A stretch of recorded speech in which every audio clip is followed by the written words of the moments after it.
Hello everyone, welcome to channel Learn with Ease. आज का topic है फाइनेंशियल स्टेटमेंट्स ऑफ कंपनीज, जो कि आपका चैप्टर नंबर 1 डीके गोयल की बुक से class 12 accounts. Online sessions, online classes अगर आप चाहते हो, इंटरेस्टेड हो, तो मुझे व्हाट्सएप कर दो इस नंबर पर अपना नाम और क्लास। आप मुझे फॉलो कर सकते हो Telegram channel Learn with Ease official, जहां पर आप अपने डाउट्स और कमेंट्स लिख करके भेज सकते हो। तो आज हम डिस्कस करेंगे कि कंपनी की फाइनेंशियल स्टेटमेंट्स में हम क्या-क्या बनाते हैं। जैसे कि आपने अभी तक सीखा प्रोप्राइटरशिप का क्या बनता है। प्रोप्राइटरशिप का profit and loss account, trading and profit and loss account और बैलेंस शीट बनती है। इसी तरह से पार्टनरशिप में आपने सीखा कि trading and profit and loss account और profit and loss appropriation account, फिर बैलेंस शीट बनती है। इसी तरह से जब कंपनी लिमिटेड है या प्राइवेट लिमिटेड, कोई भी कंपनी है, उसकी भी फाइनेंशियल स्टेटमेंट बनेगी। तो उसमें क्या-क्या बनेगा? उसमें बनेगी आपका balance sheet, statement of profit and loss. यहाँ पर प्रॉफिट एंड लॉस अकाउंट नहीं कहते, यहाँ पर क्या कहते हैं? Statement of profit and loss. Third बनता है आपका cash flow statement. Cash flow statement में हम फंड्स का देखते हैं कि कितना कैश हमारी ऑर्गेनाइजेशन में आ रहा है और कितना जा रहा है। लास्ट में हम दिखाते हैं statement of change in equity. Statement of change in equity का मतलब है कि ड्यूरिंग द ईयर आपकी इक्विटी में क्या चेंजेस आए पिछले साल के अकॉर्डिंग, वो सारा चेंजेस हम यहाँ पर बनाते हैं। और लास्ट में आपका बनता है notes to accounts. Notes to accounts एक तरह से आपका पार्ट है बैलेंस शीट और statement of profit and loss का, जिसमें हम डिटेल्ड स्टेटमेंट बनाते हैं, डिटेल्ड अकाउंट्स देते हैं कि इस हेड के अंदर ये अकाउंट इंक्लूडेड है। चिंता मत करो, मेरे साथ एंड तक बने रहना, क्योंकि इस टॉपिक को मैं बहुत इजी करने वाली हूँ। एक-एक चीज को क्लियरली समझाऊंगी कि हर एड में आपको क्या कवर करना है। तो सबसे पहले देखते हैं कि आपकी ये जो बैलेंस शीट बनेगी कंपनी की, उसका फॉर्मेट क्या रहेगा। अच्छा, एक चीज और सुनो, जो कंपनी की बैलेंस शीट होती है वो वर्टिकल फॉर्मेट में होती है। अभी तक आपने कौन से फॉर्मेट में बनाई है? हॉरिजॉन्टल, जिसमें एक साइड पर लाइबिलिटीज होती है और दूसरी साइड पर एसेट्स होती हैं, और दोनों साइड का टोटल इस तरह से हम मैच करते हैं। लेकिन यहाँ पर वर्टिकल फॉर्मेट बनेगी, ऊपर लाइबिलिटीज और नीचे एसेट्स। इस तरह से आप बनाओगे। और 2 साल के आपको फिगर्स लिखने होते हैं, एक तो करंट ईयर और एक जो इससे पहले वाला साल है, उसके फिगर्स आपको साथ के साथ में लिखने होते हैं। उस हेड के अंदर, उस अकाउंट के अंदर पिछले साल आपकी क्या फिगर्स थी, क्या अमाउंट थी, वो साथ में आपको यहाँ पर लिखनी होती है। अब जो आपको, जैसे जैसे हमारी ऑर्गेनाइजेशन बड़ी होती है, तो उसको, उसमें इन्वॉल्वमेंट भी लोगों की ज्यादा हो जाती है। ज्यादा different type of people are involve in the organisation, जैसे जैसे आपकी ऑर्गेनाइजेशन ग्रो होती है। प्रोप्राइटरशिप में प्रोप्राइटर ही इन्वॉल्व होता है ज्यादातर, उसको ही, वो ही देखता है अपने पर्पस के अकॉर्डिंग बैलेंस शीट और profit and loss account. Partnership होती है तो पार्टनरशिप में पार्टनर्स के अकॉर्डिंग बैलेंस शीट और प्रॉफिट एंड लॉस अकाउंट उसी तरह से उनके लिए जितना पर्पसफुल है वो उतना बनता है, कितनी इंफॉर्मेशन उनके लिए इम्पोर्टेंट है वो उससे निकालते हैं। लेकिन जब कंपनी की बात आती है, तो कंपनी में यहाँ पर इन्वॉल्वमेंट शेयर होल्डर्स की हो जाती है। जो आप बाहर से लोन ले रहे हो लॉन्ग टर्म, वहां वो बोरोअर्स की इन्वॉल्वमेंट हो जाती है। तो जो भी है, लॉन्ग स्पैन जो आपका बढ़ जाता है लोगों के साथ इन्वॉल्वमेंट का, तो आपकी जो ये फाइनेंशियल स्टेटमेंट्स है, वो आपकी डिफरेंट पीपल के लिए जो इम्पोर्टेंस है, उसके अकॉर्डिंग ध्यान में रखते हुए ये बैलेंस शीट बनाई जाती है। बैलेंस शीट में हम जो बनाते हैं, यहाँ पर सिर्फ आप एक क्यूमुलेटिव फिगर देते हो, टोटल देते हो किसी भी हेड के अंदर। जैसे कि यहाँ पर आपकी, अगर आप इक्विटी एंड लाइबिलिटीज लिखते हो, तो आप इक्विटी एंड लाइबिलिटीज में कवर करते हो share holders fund. Share holders fund मतलब share capital, reserves and surplus money received against share warrants. तो यहाँ पर शेयर होल्डर्स फंड आपने पढ़ा, शेयर कैपिटल आपने पढ़ा, यहाँ पर इसके सामने एक एक फिगर लिखी जाएंगी। लेकिन इसमें कितनी ऑथोराइज्ड कैपिटल है, इस कंपनी की कितनी इशूड कैपिटल है, कितने सब्सक्राइब्ड है, ये सब इंफॉर्मेशन यहाँ फर्स्ट पेज पर आपको नहीं मिलेगी। तो जो इंफॉर्मेशन रिलेटेड है, डिटेल्ड इंफॉर्मेशन, वो आपको कहाँ मिलेगी? नोट्स टू अकाउंट्स में। हर एक हेड की जो आपको डिटेल्ड इंफॉर्मेशन चाहिए, तो वो नोट्स टू अकाउंट्स में देखो। तो जैसे कि अब ये शेयर कैपिटल किसके लिए पर्पसफुल है? शेयर होल्डर्स के लिए। तो जिसको ये इंफॉर्मेशन चाहिए तो वही वो ये नोट्स जो आप नंबर डालोगे यहाँ पर कि कौन से नंबर पे आपने इसकी डिटेल लिखी है, उसी नंबर को जाकर के देखेगा। जो इन्वेस्टर है वो अपने पर्पस की इंफॉर्मेशन जानने के लिए सिर्फ उसी जगह के उसी अकाउंट को देखेगा, क्योंकि कंपनी की बैलेंस शीट में बहुत सारी चीजें इन्वॉल्व हो गई। तो बैलेंस शीट में अगर एक ही जगह पर आप यहीं पर ही सारे हेड लिखोगे तो आपकी बैलेंस शीट आपकी कितनी बड़ी बन जाएगी? 4, 5, 6, 7 बड़ी कंपनीज की विकांट से। तो उसके हिसाब से देखते हुए हम यहाँ पर सिर्फ एडिड एक टोटल अमाउंट यहाँ पर शो करते हैं, और जिसको डिटेल दिखनी है डिटेल्ड, वो हम अपने नोट्स टू अकाउंट से बनाते हैं। यहाँ पर अब आप देखो, आपका सबसे पहले equity and liability. Equity and liability का क्या मतलब है? ये लाइबिलिटी साइड है भाई, जो आप प्रोप्राइटरशिप फर्म और पार्टनरशिप फर्म में बैलेंस शीट बना रहे थे, वहां पर लाइबिलिटीज लिखते थे, ये वही है। ये वही है इक्विटी एंड लाइबिलिटीज। अब यहाँ पर इक्विटी क्यों ऐड कर दिया? इक्विटी का मतलब है जो शेयर होल्डर्स का फंड आपको मिल रहा है वो इक्विटी हो गया, जो ओनर का फंड है वो आपने इक्विटी में शो कर दिया। और जो लाइबिलिटीज है, लाइबिलिटीज में हमने कवर की है लॉन्ग टर्म बोरोइंग्स जो आपने ली है, या short term borrowings, current liabilities, वो सब। तो यहाँ पर आपने दो चीजों का नाम लिखा। एक तो आपका आता है ओनर्स का फंड, जो शेयर होल्डर्स है वो कंपनी में क्या है? ओनर्स ही तो है। तो ओनर्स का फंड, और दूसरा लाइबिलिटीज में जो पैसा आपने बाहर से लिया हुआ है वो बोरोइंग्स। तो सबसे पहले share holders fund. Share holders fund में आपकी ये तीन चीजें आएंगी। Share capital. शेयर कैपिटल आपको पता ही है, शेयर कैपिटल का मतलब है जो पैसा आपने शेयर्स इश्यू करके लोगों से पैसा इकट्ठा किया है, वो सारा का सारा शेयर कैपिटल में आता है। Reserves and surplus. Reserves and surplus में आपने जैसे इशू ऑफ शेयर्स में चैप्टर रीड किया है, चैप्टर सीखा है, समझा है, तो हम वहां पर रिजर्व्स एंड सरप्लस में क्या कवर करते हैं? आपका capital reserve, general reserve, securities premium, ये सभी आप इसमें लिखते हो। डोंट वरी, मैंने अभी आगे नोट्स टू अकाउंट्स भी बनाए हैं, डिटेल्ड एक एक अकाउंट कवर किया है। बट एक बार समझो कि एक एक चीज यहाँ पर जो हम अकाउंट लिख रहे हैं उसका मतलब क्या है।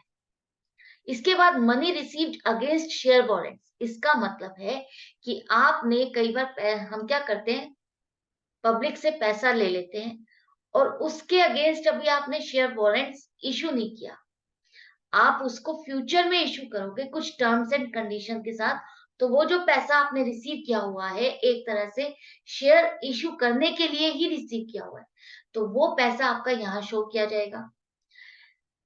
इसके बाद आपका आएगा share application money pending allotment. इसका क्या मतलब है? इसका मतलब है अगर आपने ईयर एंड में कोई अपना शेयर्स का इशू निकाला, शेयर्स का इशू निकाला, तो आपको एप्लीकेशन मनी तो मिल गई, लेकिन अभी अलॉटमेंट पेंडिंग है। मान लीजिए आपने जनवरी, फरवरी, मार्च किसी महीने में इशू निकाला, तो आपके पास एप्लीकेशन मनी तो आ गई, लेकिन आप ईयर एंड तक 31 मार्च तक अलॉटमेंट नहीं कर पाए। तो share application money pending allotment वो आपके इस हेड में आएगा। लेकिन इस हेड में जो इंपॉर्टेंट बात है वो ये है कि आप उतना ही अमाउंट शो करोगे जितना आपका इशूड कैपिटल से रिलेटेड है, इशूड शेयर से रिलेटेड है, उतना पैसा ही आप यहाँ पर दिखाओगे।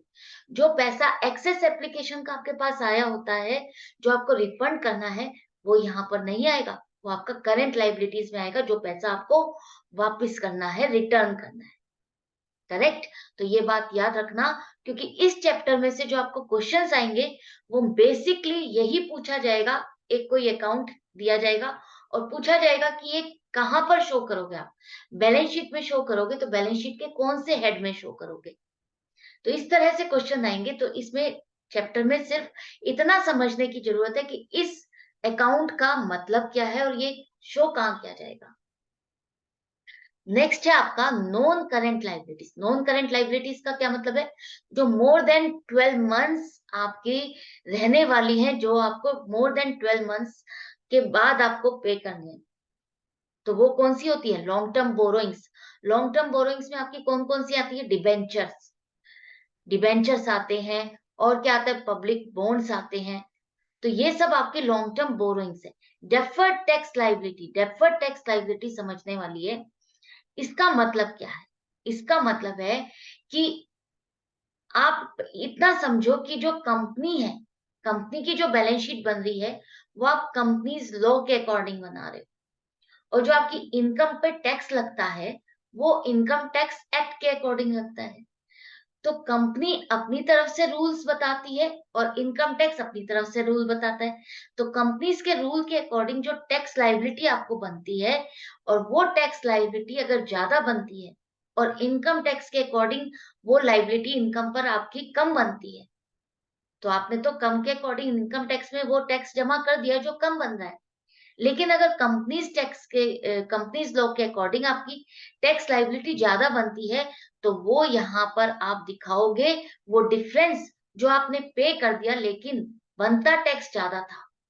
टैक्स बनता कंपनी लॉ के अकॉर्डिंग ज्यादा है, और आपने इनकम टैक्स के अकॉर्डिंग कम पे किया है, तो वो जो डिफरेंस है, वो आपका डेफर्ड टैक्स लायबिलिटी में शो किया जाएगा। इसी तरह से अगर आपका कंपनी लॉ के अकॉर्डिंग टैक्स कम बनता है, लेकिन आपने इनकम टैक्स के अकॉर्डिंग जो टैक्स पे किया, जो टैक्स कैलकुलेट किया, वो ज्यादा बना, तो आपने टैक्स ज्यादा पे कर दिया और बना कम, तो वहां पर वो क्या हुआ, वो आपका डेफर्ड टैक्स एसेट हो गया, जिसे आप एसेट साइड में शो करोगे। क्लियर है?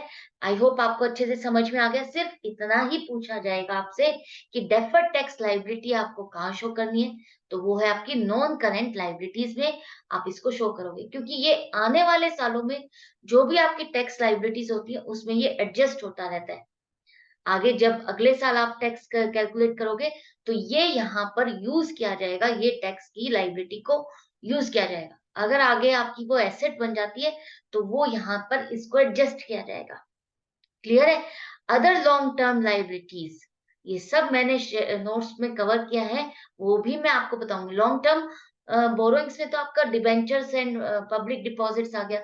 अदर लॉन्ग टर्म लायबिलिटीज में आपके लोन्स एंड एडवांसेस हो सकते हैं। लॉन्ग टर्म प्रोविजंस कौन से होते हैं? जो आपने एम्प्लॉइज बेनिफिट के लिए जो प्रोविजंस क्रिएट किए, जैसे ग्रेचुटी के लिए, जो आपको एम्प्लॉइज को पे करना है उनके रिटायरमेंट के टाइम पर, या जब वो छोड़ के जा रहे हैं आपकी ऑर्गेनाइजेशन को, तो वो पेमेंट आपको देनी होती है। तो उनके लिए ऑर्गेनाइजेशन कंपनीज एक प्रोविजन बनाती है कि जब जाए और उनको ये लमसम पेमेंट करनी हो, तो आपके ऊपर एक बर्डन ना पड़े। तो ये प्रोविजन आप बनाते हो, लॉन्ग टर्म प्रोविजन। इसके बाद आपका आता है यहाँ पर current liabilities. Current liabilities, short term borrowings, trade payables, other current liabilities, short term provision. तो आपने अभी देखा, यहाँ पर आपको नॉर्मल बैलेंस शीट और इस बैलेंस शीट में क्या फर्क नहीं, सिर्फ थोड़ा सा फॉर्मेट में फर्क है। अदरवाइज तो आप क्या लिखते हो, आप यही लिखते हो ना, ऊपर आप कैपिटल लिखते हो, फिर लॉन्ग टर्म बोरोइंग्स आपकी आती है ना, नॉन करेंट लाइबिलिटीज आती है, जिसमें आप लॉन्ग टर्म बोरोइंग्स लिखते ही हो, जनरल बैलेंस शीट में भी। तो वही चीज आपने लिखी है, ऊपर कैपिटल, जिसमें इक्विटी एंड लाइबिलिटीज में आपने लिखा शेयर होल्डर्स फंड, उसके बाद आपने क्या लिखा, नॉन करेंट लाइबिलिटीज, और लास्ट में आप लिख रहे हो अदर, सॉरी, करंट लाइबिलिटीज, जिसमें अदर करंट लाइबिलिटीज में आप क्या क्या शो करते हो, ट्रेड पेबल्स। ट्रेड पेबल्स का मतलब है आपके क्रेडिटर्स, बिल्स पेबल, और आउटस्टैंडिंग एक्सपेंसेस, या कोई और शॉर्ट टर्म प्रोविजन, जैसे कि प्रोविजन फॉर टैक्स। तो ये सब आपका करंट लाइबिलिटी में कवर होता है। तो फॉर्मेट आपको कोई बहुत ज्यादा याद करने की जरूरत नहीं है, कोई बहुत ज्यादा चेंजेस नहीं है, सिर्फ वही है चेंज है कि आपको फॉर्मेट जो है वर्टिकल में बनाना है, और जो ऊपर हेडिंग्स है, वो हेडिंग्स के नाम थोड़े से चेंज हो गए हैं, जैसे कि equity and liabilities, non current liabilities, और फिर करंट लायबिलिटीज। इसी तरह से एसेट्स में आपका आएगा, एसेट्स में आपका आएगा non current assets. Non current assets, जो आपकी फिक्स्ड एसेट्स कहलाती हैं, वो आपकी नॉन करंट एसेट्स में आएगी। लेकिन अब उसका नाम भी क्या हो गया है, property plant and equipment and intangible assets. Non current assets में आप इस तरह से एक हेडिंग बनाओगे, जिसमें प्रॉपर्टी प्लांट एंड इक्विपमेंट में जो फिक्स्ड एसेट्स आप शो करते थे, उसका नाम हो गया है प्रॉपर्टी प्लांट एंड इक्विपमेंट। यहाँ पर आप दिखाओगे इस हेड के अंदर, ये जो आप बना रहे हो, इस हेड के अंदर, इस कैटेगरी के अंदर अब आप कवर करोगे सारे लैंड, बिल्डिंग, कंप्यूटर, व्हीकल, जो भी है वो कवर होगा। और इसी तरह से एक अलग हेड बनाओगे नीचे इंटेंजिबल एसेट्स का, जहां पर आप लिखोगे कॉपीराइट्स, पेटेंट्स, वो सब जो गुडविल, ये सब आपके इंटेंजिबल एसेट्स में आएगा।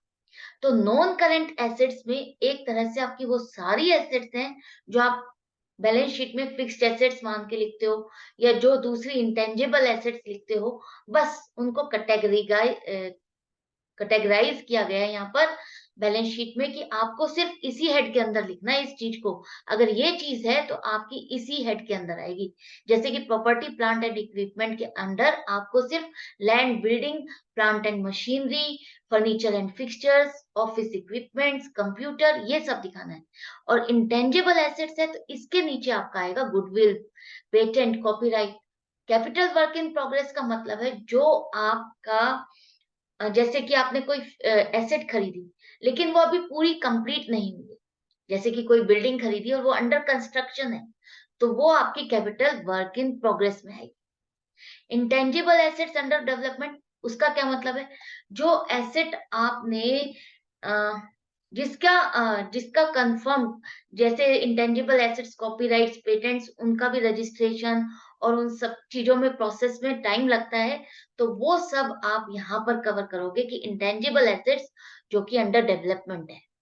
ऐसे ही non current investments, non current investments मतलब जो आपने लॉन्ग टर्म के लिए इन्वेस्टमेंट्स परचेज की हैं, वो सारी यहाँ पर आएंगी।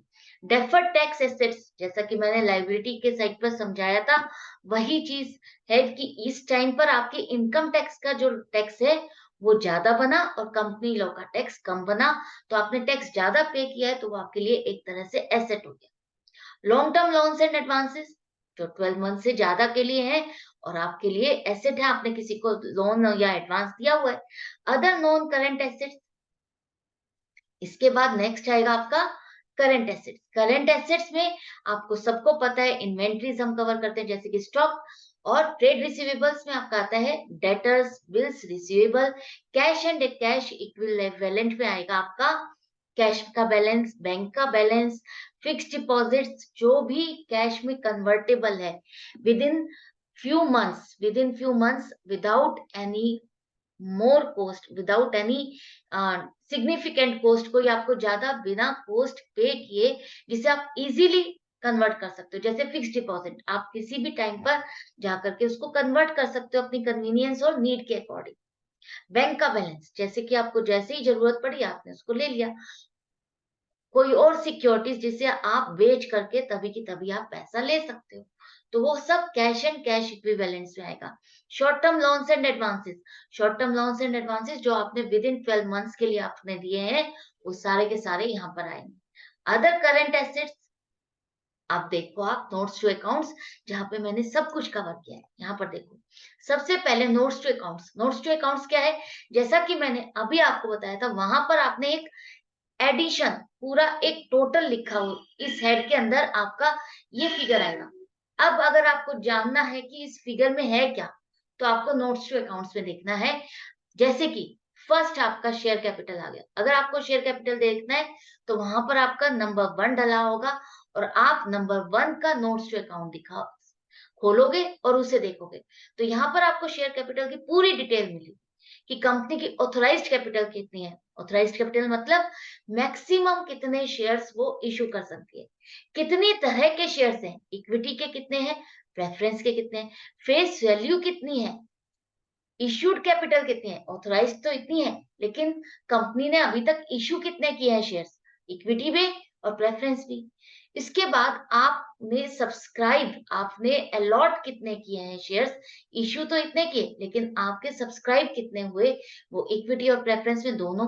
उसके बाद आपको यहाँ पर दो कैटेगरी दिखानी होती है सब्सक्राइब में, एक fully paid up, fully capital, fully paid up capital दिखानी होती है, और एक दूसरी जो फुल्ली पेड अप कैपिटल नहीं है। फुल्ली पेड अप का मतलब है कि कंपनी ने भी पूरे, मान लो फेस वैल्यू आपके शेयर की 10 रुपए और कंपनी ने पूरे 10 रुपए डिमांड कर लिए हैं पब्लिक से, सभी शेयर होल्डर से कह दिया है कि पूरे 10 रुपए अलग अलग इंस्टॉलमेंट पर कंपनी ने डिमांड कर लिए, और वो सारी पेमेंट आपको आ भी गई है, कोई भी डिफॉल्ट नहीं हुआ है, कोई भी कॉल सिनेरियर नहीं हुआ, तो वो सारे शेयर्स आपके फुल्ली पेड में आएंगे।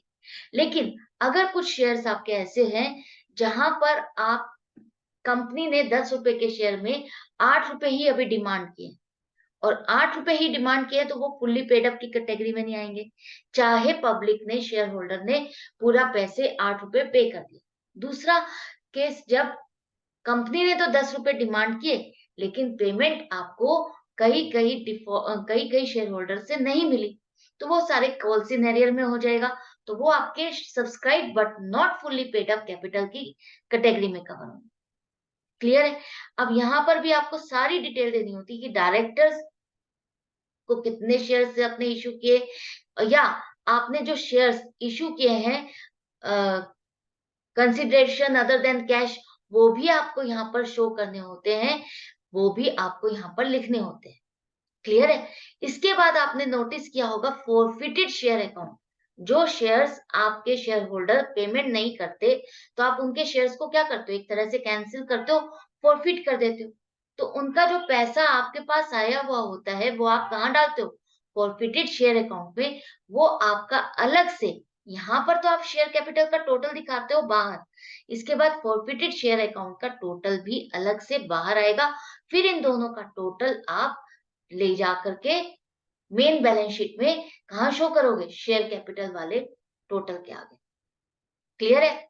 अब आ जाओ आगे, आपका आ गया reserves and surplus. Reserves and surplus में देखो, कंपनी है तो कई तरह के रिजर्व्स क्रिएट करेगी अपने नीड के अकॉर्डिंग, अपनी खर्चों और इमरजेंसी के अकॉर्डिंग वो अलग अलग रिजर्व बनाएगी। जैसे कि कैपिटल रिजर्व आपको पता है, एक तो आपका फोर फीचर से रिलेटेड है, जहां आप शेयर्स को रीइश्यू करते हो और शेयर होल्डर का जो पैसा आपका मेन गेन बच जाता है, वो आप कैपिटल रिजर्व में ट्रांसफर करते हो। दूसरा आपका कैपिटल रिजर्व में आता है कैपिटल इन्वेस्टमेंट से रिलेटेड, या आपने कोई किसी की company as it is purchase की, तो उस टाइम भी जो आपको कैपिटल रिजर्व होता है, वो आपका यहाँ पर कवर होता है। कैपिटल रिडेम्पशन रिजर्व क्या है, जब आप प्रेफरेंस शेयर्स, मान लीजिए प्रेफरेंस शेयर्स आपके रिडीमेबल होते हैं, तो उनके जो पेमेंट करनी है, तो उससे रिलेटेड अगर आपने रिजर्व बनाया, वो आएगा। सिक्योरिटीज प्रीमियम अकाउंट में जो आपने प्रीमियम कलेक्ट किया है शेयर्स को इशू करते हुए, वो प्रीमियम आपका यहाँ पर आएगा। डिबेंचर्स रिडेम्पशन रिजर्व, जो आपने डिबेंचर्स को रिडीम करने के लिए रिजर्व बनाया है, वो रिजर्व। रिवैल्यूएशन रिजर्व मतलब कि जो आपने एसेट्स रिवैल्यूएट की है, उनसे रिलेटेड आपने एक रिजर्व बनाया। Share options outstanding account, share options outstanding account का मतलब है, कई बार आप, जैसे ईसॉप है, एम्प्लॉय स्टॉक ऑप्शन जो भी है, वो वाला जब आप एम्प्लॉयज को अपने शेयर्स कम अमाउंट पर इशू करते हो, अलॉट करते हो, तो वो जो डिफरेंस वाला अमाउंट है, वो आपका यहाँ शो किया जाता है। लेकिन आपसे इतनी डिटेल नहीं पूछी जाएगी एग्जाम में, आपसे सिर्फ ये पूछा जाएगा, अगर ये अकाउंट है तो आप इसे किस हेड में शो करोगे, किस साइड शो किया जाएगा। अदर रिजर्व्स में आपका आता है सिर्फ जनरल रिजर्व, और सरप्लस में आपका आता है प्रॉफिट एंड लॉस। जो statement of profit and loss है, वहां पर जो आपका प्रॉफिट आ रहा है या लॉस आ रहा है, दोनों ही केस में आप यहाँ पर शो करोगे। प्लस है तो भी यहाँ आएगा, नेगेटिव है तो भी आपको यहीं पर ही शो करना है। तो ये कंपनी लॉ के अकॉर्डिंग कुछ कुछ चेंजेस हो जाते हैं, वो आपको ध्यान रखने हैं। मेन चीज है फॉर्मेट। फॉर्मेट अगर आपको ध्यान रहेगा, तो आप हर क्वेश्चन को इजीली सॉल्व कर पाओगे, बना पाओगे। नेक्स्ट है आपका लॉन्ग टर्म बोरोइंग्स। जैसा कि मैंने आपको बताया था, लॉन्ग टर्म बोरोइंग्स में आपका आता है बॉन्ड्स डिबेंचर्स। अब हम क्या कर रहे हैं, जो आपने बैलेंस शीट में समझा, उसकी एक एक डिटेल अब आप जो नोट्स टू अकाउंट्स में लिखते हो, वो आप क्या लिखते हो, किस चीज को कवर करते हो, वो अब आप नोट्स टू अकाउंट्स देख रहे हो, समझ रहे हो कि उसमें कवर क्या होगा। वहां तो आपने समझा कि आपका सबसे ऊपर हेडिंग आएगी इक्विटी एंड लाइबिलिटी, उसके बाद नॉन करेंट लाइबिलिटी, उसके बाद करंट लाइबिलिटी, लेकिन उनके अंडर जो हेडिंग्स है, सब हेडिंग्स है, उसके अंदर भी आपकी क्या क्या चीज कवर होगी, वो आप नोट्स टू अकाउंट में पूरी डिटेल लिखते हो। तो लॉन्ग टर्म बोरोइंग्स में आता है बॉन्ड्स और डिबेंचर्स। लॉन्ग टर्म लोन्स, जो आपने बैंक से लोन लिया है या किसी और अदर पार्टी से लोन लिया है, पब्लिक डिपॉजिट्स, ये सब आपका लॉन्ग टर्म बोरोइंग्स में आएगा। इसी तरह से आपका आता है अदर लॉन्ग टर्म लाइबिलिटीज में आपका आएगा जो प्रीमियम आपको रिडेम्पशन के टाइम पर देना है। डिबेंचर को रिडेम्पशन मतलब जब आपको डिबेंचर्स की पेमेंट वापस करनी है, रीपे करनी है, तो उसको आपको प्रीमियम के साथ अगर पे करना है तो वो प्रीमियम जो पे करना है वो आपका अदर लॉन्ग टर्म लाइबिलिटीज में आएगा। इसी तरह से premium payable on redemption of preference shares, वो भी यहीं पर ही आएगा अदर लॉन्ग टर्म लाइबिलिटीज, क्योंकि ये लॉन्ग टर्म के आपके पास बोरोइंग्स है। ये लॉन्ग टर्म की एक तरह से बोरोइंग्स है। Preference shares long term capital है आपकी, ठीक है। अगर शॉर्ट टर्म की होगी तो आप डिबेंचर्स को कहां शो करते हो? Current liabilities. एक चीज और इंपॉर्टेंट, ये डिबेंचर्स अगर आपके 5 साल में रिडीमेबल है, मान लेते हैं हम 5 साल के रिडीमेबल, लेकिन कभी तो 5 साल पूरे होंगे। जिस साल वो 5 साल पूरे होंगे उस करंट ईयर में अगर वो पेमेंट आपकी ड्यू होती है डिबेंचर्स की, तो वो आपके लॉन्ग टर्म बोरोइंग्स में नहीं आएंगे, वो आपके कहाँ शिफ्ट हो जाएंगे? करंट लाइबिलिटीज में। तो ये बहुत इंपॉर्टेंट पॉइंट है, याद रखना। कई बार ये इंफॉर्मेशन के साथ आपसे पूछ लिया जाता है डिबेंचर्स अब आप कहाँ शो करोगे, तो आपको टाइम पीरियड देखना है, उसका टाइम पीरियड कितना है। नेक्स्ट है आपका long term provisions. Long term provisions में जो आपको एकदम से नहीं पे करना, विद इन 12 मंथ्स पे नहीं करना, वो प्रोविजन है आपके employ provision for employees benefits, provision for gratuity, provision for earn leave, provision for warranty claims. Warranty claims का मतलब है कोई कंपनी है, कोई चीज मैन्युफैक्चर कर रही है, कोई प्रोडक्ट है, उसके साथ कोई वारंटी देती है ना, तो उन वारंटी से रिलेटेड जो क्लेम्स के लिए आपने प्रोविजन बनाए, कोई अराइज हुई लाइबिलिटी, कोई लाइबिलिटी अराइज हुई तो उसकी पेमेंट आपको करनी है, तो वो जो प्रोविजन बनाए हुए हैं वो लॉन्ग टर्म प्रोविजंस में आएगा। करेक्ट। नेक्स्ट है आपका short term borrowings. Short term borrowings में क्या आता है? वही लोन जो आपको किसी के मांगते ही, डिमांड करते ही आपको पे करने पड़ जाए, तो वो विद इन 12 मंथ्स ही में ही आएगा कि किसी ने भी आज डिमांड कर दी तो आपको वो लोन पे करना होगा। बैंक ओवरड्राफ्ट या कैश क्रेडिट भी आपका शॉर्ट टर्म बोरिंग से आता है। यह ये जो मैं आपको बता रही थी कि डिबेंचर्स अगर आपके करंट ईयर में रिडीमेबल है तो वो डिबेंचर्स आपके शॉर्ट टर्म बोरिंग्स में आएंगे। लोन फ्रॉम अदर पार्टीज, अगर आपने 12 मंथ्स के अंडर पे करने के वाले लोन्स लिए हैं तो ऑब्वियसली शॉर्ट टर्म बोरिंग्स में आएंगे। ऐसे ही डिपॉजिट्स अगर विद इन 12 मंथ्स पे करने के हैं तो आपके शॉर्ट टर्म बोरिंग्स में आएंगे। इसके बाद ट्रेड पेबल्स, बहुत अच्छे से पता है आपको, अकाउंटिंग रेशियोज हम कर रहे हैं और वैसे भी आपको पता है, बहुत बार हमने डिस्कस किया ट्रेड पेबल्स, क्रेडिटर्स और बिल्स पेबल को दोनों को मिलाकर के आपका बनता है ट्रेड पेबल्स। इसके बाद अदर करंट लाइबिलिटीज में आपका क्या आएगा? Interest accrued but not due. Interest आपका एक्रू हो चुका है लेकिन ड्यू नहीं हुआ है। ड्यू नहीं हुआ लेकिन जितना भी एक्रू हुआ है वो उतना तो आपकी लाइबिलिटी है, वो आप यहाँ पर शो करोगे। इंटरेस्ट एक्रू भी हो चुका है मतलब पेबल भी हो चुका है और आपने अभी उसको पे नहीं किया। इनकम रिसीव्ड इन एडवांस, अगर आपने किसी से पेमेंट एडवांस रिसीव की है या कोई इनकम आपको पहले ही मिल गई लेकिन अभी ड्यू नहीं थी, वो सब ये आपकी लाइबिलिटीज है। अनपेड डिविडेंड, अगर आपने डिविडेंड डिक्लेयर किया और वो डिविडेंड अभी किसी शेयर होल्डर ने अभी क्लेम नहीं किया, वो रिसीव नहीं किया, तो वो बाकी बचा हुआ डिविडेंड आपका अदर करंट लाइबिलिटीज में आएगा। एक्सेस एप्लीकेशन मनी, जैसा कि मैंने आपको बताया था, जो एप्लीकेशन मनी आप रिसीव कर चुके हो और अभी आपने अलॉटमेंट नहीं की है तो वो एक्सेस एप्लीकेशन मनी आपकी अदर करंट लाइबिलिटीज के अंडर शो की जाएगी। नेक्स्ट है आपका शॉर्ट टर्म प्रोविजन।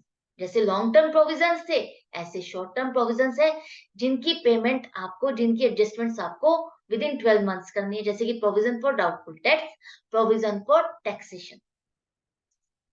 इसके बाद ये तो आपका लाइबिलिटी साइड के सारे नोट्स टू अकाउंट्स थे। अब आ जाओ एसेट साइड का। जैसे कि मैंने आपको बताया था एसेट्स में आपने नॉन करंट एसेट्स लिखा ऊपर, नॉन करंट एसेट्स में आपने हेडिंग बनाई property plant and equipment and intangible assets. तो उस हेडिंग का एक part property plant and equipment, जिसके अंडर आपकी ये सारी एसेट्स आएंगी, जिसे आप नॉर्मली अलग अलग वैसे ही शो करते हो। Land, building, machinery, furniture and fixtures, computer, vehicles, office equipment, live stock, वो सारी एसेट आपके आएगी। इसी तरह से एक नया हेड बनेगा आपका दूसरा, इंटेंजिबल एसेट्स का, जिसमें आप शो करोगे goodwill, brands, trademarks, computer software, moist heads and publishing titles.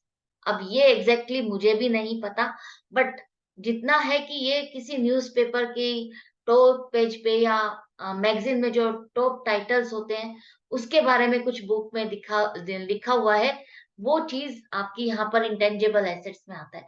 Copyrights and patents हम सबको पता ही है।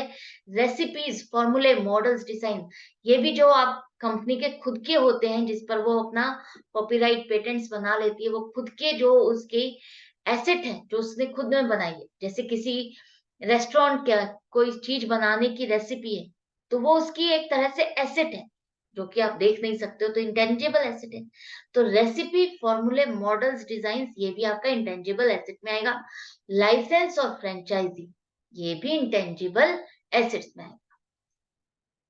Non current assets, security deposits, sorry, other non current assets, security deposits है और इंश्योरेंस क्लेम रिसीवेबल, तो ये आपका अदर नॉन करेंट एसेट्स में आएगा।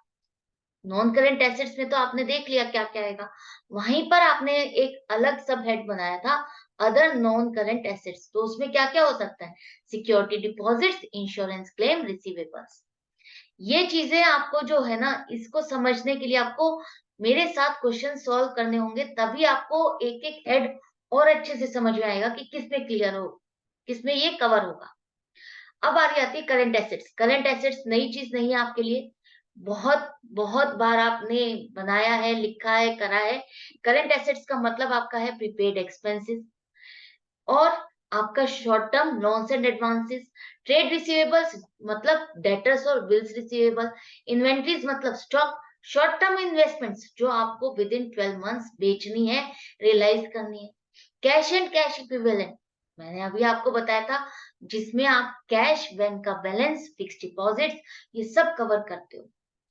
तो prepaid expenses, dividend receivable, advance tax जो आपने पे किया है करंट ईयर की टैक्स लाइबिलिटी के साथ ही, आप उसको एडजस्ट करोगे। तो ये सब करंट एसेट्स के पार्ट है जिसे आपने टोटल करके मेन बैलेंस शीट में शो किया, लेकिन यहाँ जिसको देखना है वो यहाँ से डिटेल देख सकता है।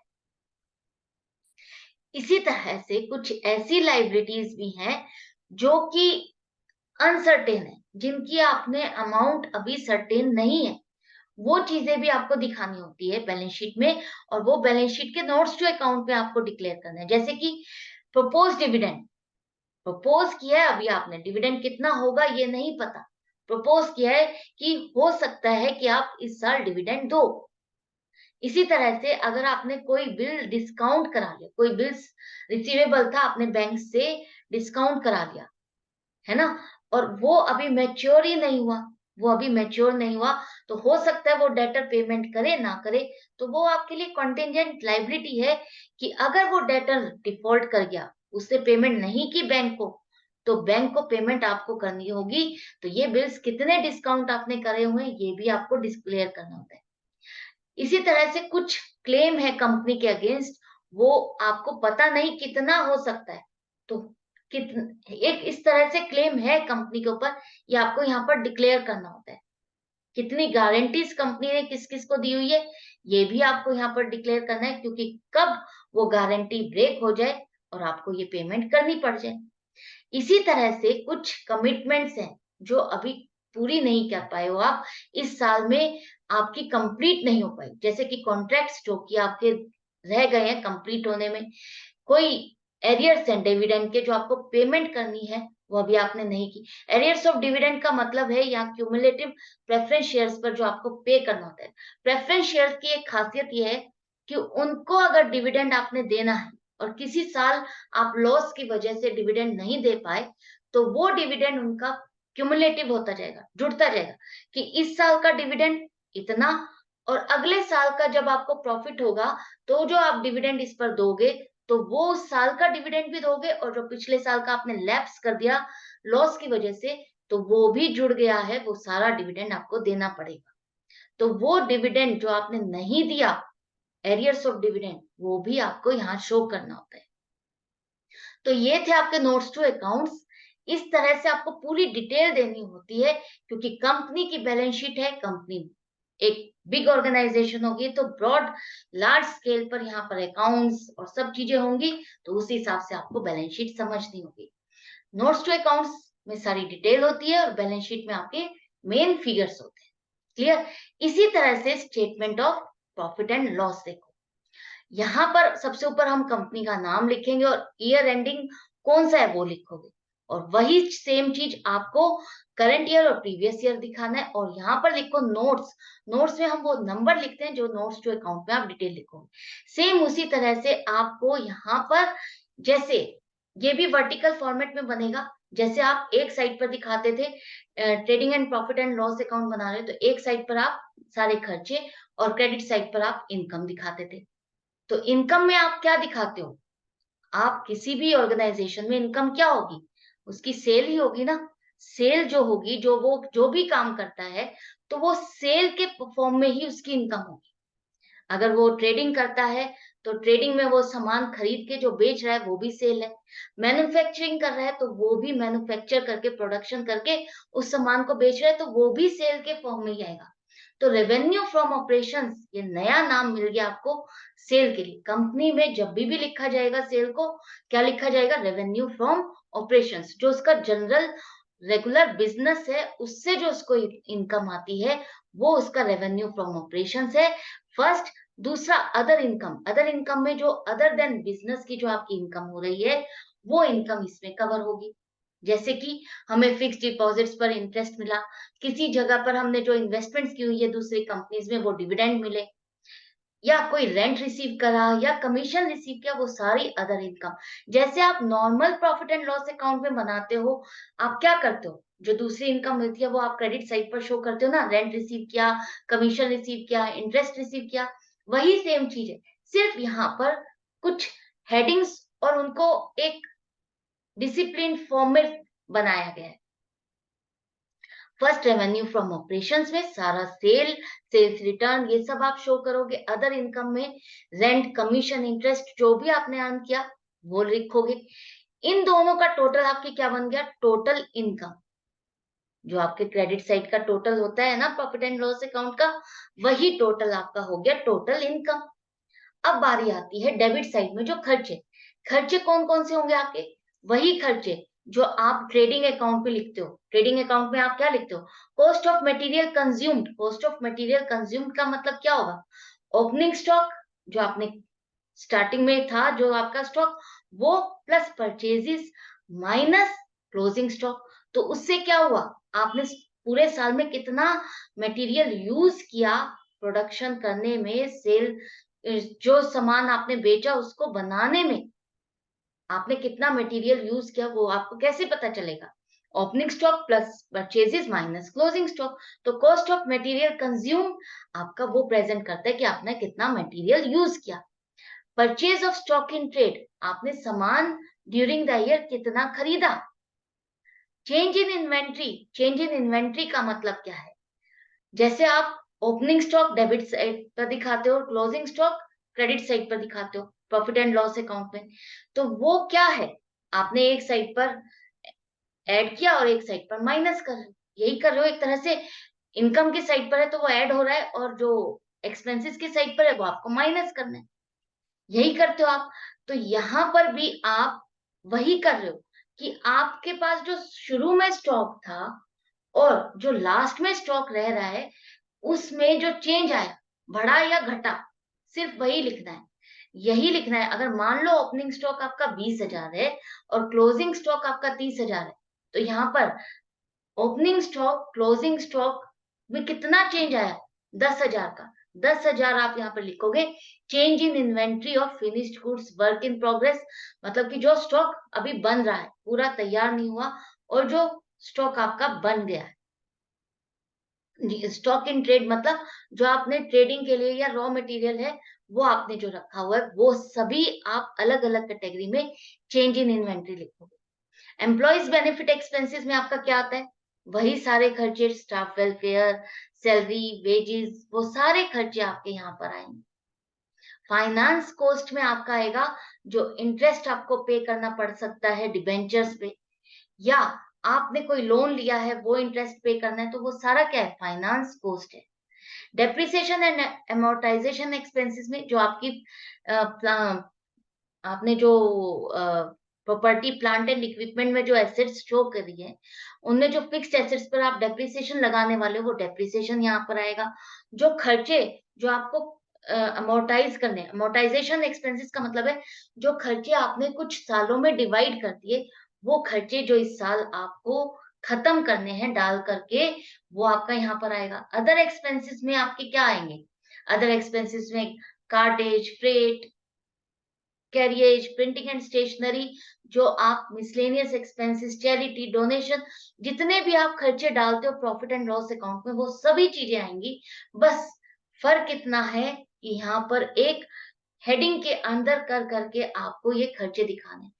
जिस तरह से आपने बैलेंस शीट में नोट्स टू अकाउंट्स में डिटेल्स बनाई है, इसी तरह से प्रॉफिट एंड लॉस स्टेटमेंट के भी नोट्स टू अकाउंट्स बनेंगे, जहां पर रेवेन्यू फ्रॉम ऑपरेशन, जैसे कि यहाँ पर तो आपने टोटल फिगर लिख दिया, लेकिन वहां पर आपको पूरी डिटेल देनी है कि सेल आपको कितनी की, सेल्स रिटर्न कितनी हुई, सेल में आपने सर्विसेज अगर दी है तो सर्विसेज से कितनी इनकम आई, ये सभी कुछ आपकी कवर होंगे। अदर इनकम की आपने टोटल एक फिगर लिख दी, लेकिन अदर इनकम में आपने क्या क्या लिख अर्न किया, रेंट भी है, फिक्स डिपॉजिट पे इंटरेस्ट भी है, वो सभी डिटेल आप वहां पर दो। इसी तरह से खर्चों में कॉस्ट ऑफ मटेरियल कंज्यूम्ड आपने यहाँ लिख दिया, लेकिन इसकी कैलकुलेशन कैसे की, वो आप नोट्स टू अकाउंट में दोगे डिटेल। चेंज इन इन्वेंट्री में क्या चेंजेस आए, वो कैसे निकाला आपने, वो डिटेल आप नोट्स टू अकाउंट में दोगे। Employees benefit expenses, finance cost, ये फाइनेंस कॉस्ट क्या है, एक फिगर आपने यहाँ लिख दी, लेकिन इसमें किस किस किस का इंटरेस्ट है, आपने क्या क्या इंटरेस्ट दिया, डिबेंचर्स पे इंटरेस्ट दिया या लोन्स पे इंटरेस्ट दिया, हमें कैसे पता चलेगा?